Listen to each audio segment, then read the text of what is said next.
Good afternoon. Well, it's actually still morning, which is very odd for me. I'm not a morning person. I don't like mornings.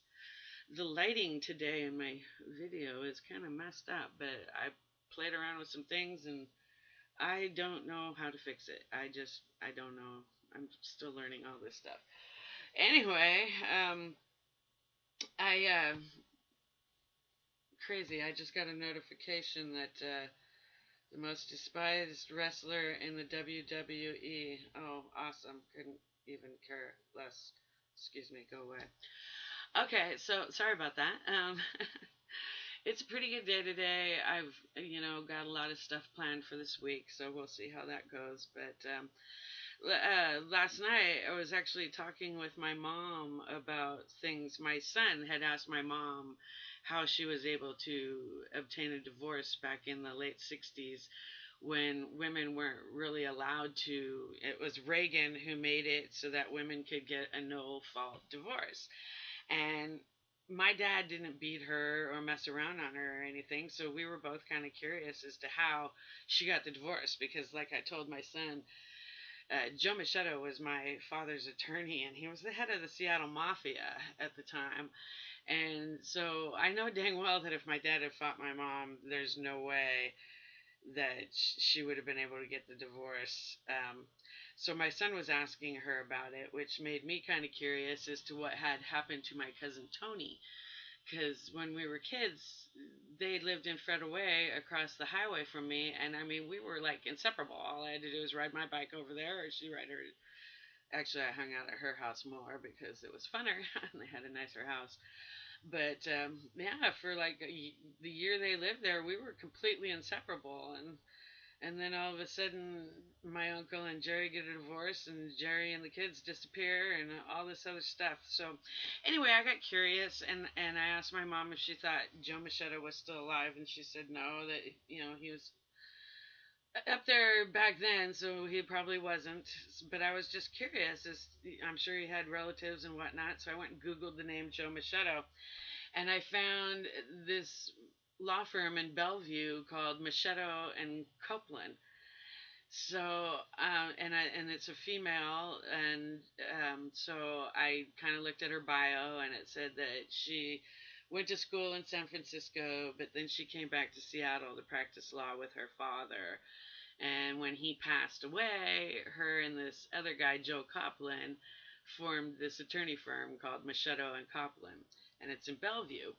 So I'm going to call them, excuse me, and see if Joe Machado was her father, because I'm just so curious, and I'd like to find my cousin Tony. I don't know if she would know about Tony because she was illegitimate.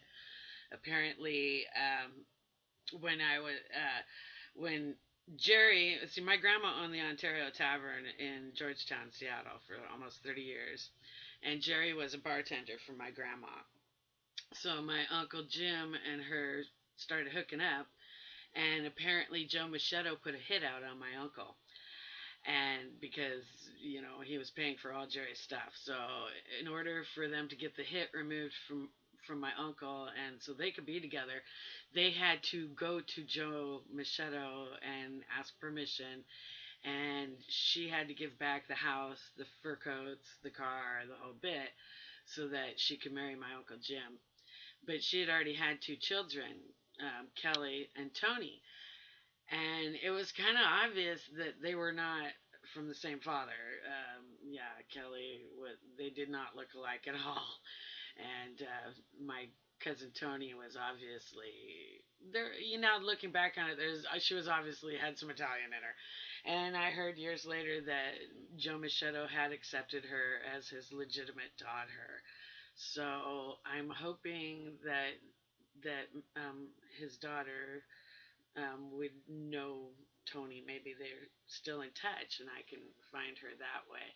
But I'm also just kind of curious to talk to her because I remember being a kid when my mom had to go down and sign the divorce papers.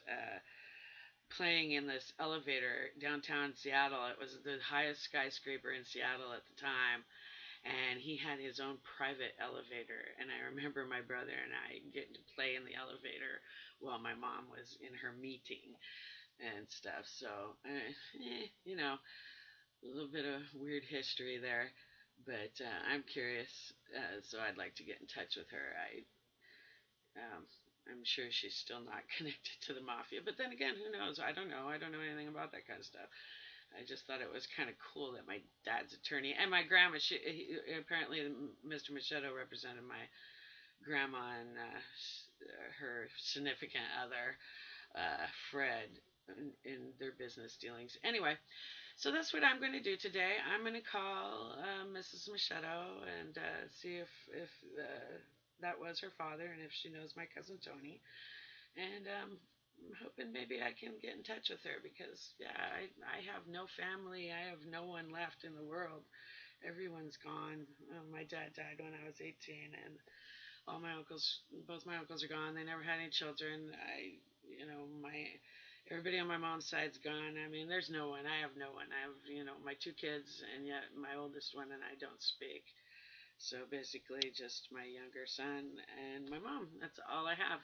And I left my husband of 30 years because he was so abusive. That's hence why I'm wearing these same clothes as I wore in my first video because I don't have any clothes. I've lost so much weight. I threw away all my sweatpants. This is the last pair of sweatpants I have. And as soon as I lose enough weight, they're going in the garbage. Threw away all my t-shirts. So I basically have like two or three shirts. That's it. Um, and yeah, I knit, of course, hence bitchy knitter, but I've never really knit anything for myself. I just knit, and I have bags and bags full of things I've made over the years. Really beautiful stuff because I use imported yarns. So I probably should start advertising that stuff and trying to sell it or something. I don't know. Anyway, so I'm going to get on with my day today. I'm going to call Machetos, and I'll let you know tomorrow how that goes. Tomorrow, I'm actually trying to plan a trip to see another attorney in Bellevue. Maybe I'll see them both at the same time, but Vivian, I'm not sure what her last name is. I'll have to get it. She's a woman's right attorney, and I need to go see her about what's going on with my property because my ex-husband's ex-boss is trying to steal my property and Fogle Well and Pump Supply in Colville. They're trying to steal my land. As I said, I was very abused, and my husband forced me into some real nasty stuff back in 2010, somewhere around there. His boss, they forced me into letting them put this single wide trailer on my property. It's a horrible dump. I'll tell you more about it in my next video. I mean, it's rat infested. Pigs had been living in it.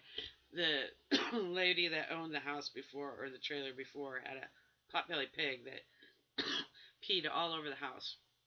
And they tried to hide it with this carpet, which I ripped the carpet out because it was pink. It was horrible, even though it was brand new and really nice. I ripped it out. When I ripped it out, I found all the holes in the floor where the pig had been peeing, and literally there's gaping holes like this, and my husband, he just put a board over it or some stupid thing. And I mean, I knit and crocheted rugs all over the place trying to cover up all these holes, and there's electrical wires everywhere, pack rats living in it. They didn't even put a septic in. Literally, George Carney, he's this rich man. He's a millionaire. He owns property all over Colville, Washington. He owns all these rental properties, all this stuff. And he has a credit with Fogle Well and Pump. So I had asked him because I was living in the cabin that my husband had built out of tree branches and Walmart bags, and I didn't have any running water for years. Bill had abandoned us there, my son and I there, and we had no running water, nothing. And then he was driving truck. He was gone all the time. So supposedly George was going to put this well in and put this stupid single wide trailer on so that I'd have a place to be when Bill was out on the road. I didn't want it. I flat out refused. I was forced into it. And like I said, the trailer was moved with no permits. It was put on my property with no permits. George was supposed to fix the roof. He was supposed to fix the floors. He was supposed to put skirting around it. Um, He was supposed to put in a septic, which he didn't. He went and took semi truck tires and buried them out in the yard. So the nastiness, the septic, bubbles up in the front yard, flows down the side of this hill into a creek, a seasonal creek by Deep Lake, and nobody will do anything about it. I've gone to the sheriff's office. I've gone to the health department. I've gone to code enforcement department in Colville. I've gone everywhere, and no one will do anything about it. Apparently, they don't condemn homes in Colville. And I'm on SSI. It's all I have. I live on $600 a month plus $200 in food stamps. That's all I have. That's all I get. And I'm supposed to live on this property and pay these outrageous power bills because the power, I don't even know, but I was getting like $400 power bills up to $1,000 power bills in a single wide mobile home, and all I have is a TV and a lamp. That's it. I mean, it's ridiculous. And so I couldn't pay the power. The power was shut off. And like I said, the septic rolling out everywhere. Pack rats running across my bed at night. It's horrible. You can hear them running through the house across the ceiling. It's like a horses racing. I mean, those the pack rats are like this big. They're freaking big, and yeah, they gallop across the roof. It's insane and unhealthy, and the black mold and the nastiness, and I can't get anything done about it. I want the trailer moved off my property. Then to top it off, the rich ass son of a bitch is trying to forge my name on papers, is trying to charge me $14,000 for the RV and another $13,000 for the freaking well, which my husband was supposed to pay for. He had a deal with George to pay him $350 a month. My husband's still working. They're still buddies. He's never paid a damn dime, and now they're forging my name on papers and trying to steal my property. I've gone to Fogelwell and Pump. I've showed him my divorce papers in which I got the property free and clear, and the debt to George was my husband's. It says so right in the divorce papers, but yet Fogel, Well and Pump is trying to steal my land. They've forged my name. According to Fogel, George Carney forged my name. According to George, Fogel forged my name.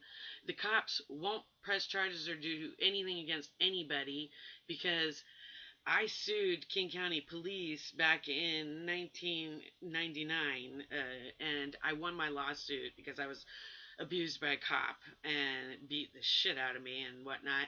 And the cop, Paul George, Officer Paul George, King County officer, his brother, when I won my lawsuit and I moved out of Seattle to get as far away from there as I could. I moved to Colville, and after being arrested, harassed, beaten, all this other stuff, I found out that Captain George of the Stevens County Police was the brother of the cop I sued. So I've had nothing but hell since I've been in Stevens County. And then Officer Kendall Allen, who was harassing me the whole time, I've had to throw him off my property.